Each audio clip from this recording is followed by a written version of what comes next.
নমস্কার দর্শক বন্ধু, আমি অমিত মহারাজ আর আমার সাথে রয়েছে বেতাল। এই বেতাল, ঘুমাচ্ছ কেন?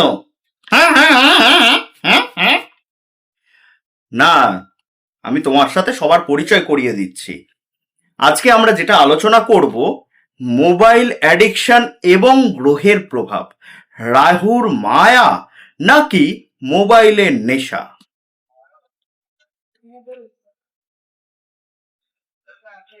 কি ব্যাপার বেতাল, তুমি কি আজকাল ভিডিও দেখে রাত পার করে দিচ্ছ? চোখের তলায় তো কালি পড়ে যাচ্ছে। আরে মহারাজ, শুনুন তো, একটা রিলস দেখছি।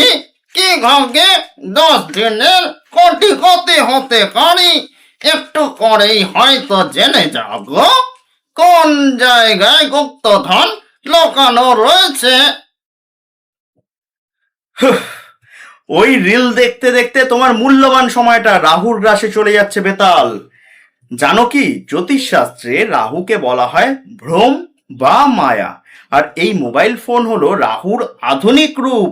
রাহুর আধুনিক রূপ? কি বলছেন মহারাজ? এইটুকু ফোন সে আগার রাহু হলো কবে থেকে? ওর কি 4টে হাত, 2টো মাথা আছে? দেখো, মাথা নেই, মুখ নেই, কিন্তু আকর্ষণ রয়েছে।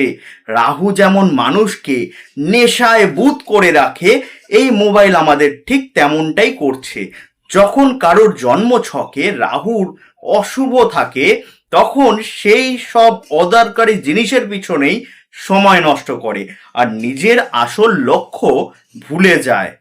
ওরে গাগা, তার মানে আমি যে সারা রাত ফোনে ভিডিও দেখি, তা আসলে রাহু আমাকে নাচাতে থাকে? একদম ঠিক।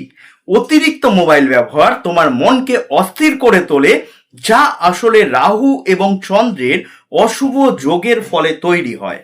আর এর ফলে মানুষের ধৈর্য কমে যায়। মেজাজ খিটখিটে হয়ে যায়। হ্যাঁ, তুমি তো জানো তাহলে। আমার তো খুব ভয় লাগছে। তাহলে কি মোবাইলটা গঙ্গার জলে বিসর্জন দেব? না, বিসর্জন দিতে হবে না, শুধু এর ব্যবহারে নিয়ন্ত্রণ রাখতে হবে। সকালবেলা ঘুম থেকে উঠে অন্তত 1 ঘন্টা ফোন ছোবেই না। ফোন ছব না? না, ওই সময়টা সূর্যকে প্রণাম করো, একটু ধ্যান করো, মেডিটেশন করো। এতে তোমার রাহু শান্ত হবে এবং রবি শক্তিশালী হবে। শক্তিশালী হব? হ্যাঁ।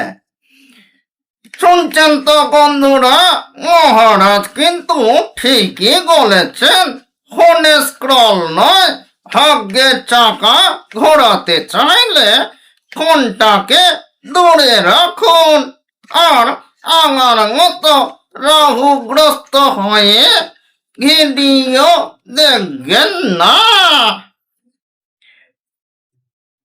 তো সময়কে সম্মান করো বেতাল, তবে সময় তোমাকে সম্মান দেবে। সময় আমাকে সম্মান দেবে? বুঝেছি মহারাজ, আজ থেকে ফোন বন্ধ, শুধু আপনার সাথে কথা বলবো। কিন্তু মহারাজ, একটা কথা আছে। কি?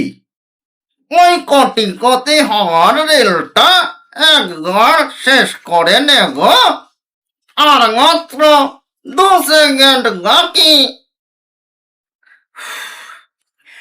তোমার কোনোদিন উদ্ধার হবে না বেতাল। আর তোমার মতন যারা বিভিন্ন রিলস দেখে সময় নষ্ট করে, তাদেরকেও ভুগতে হবে।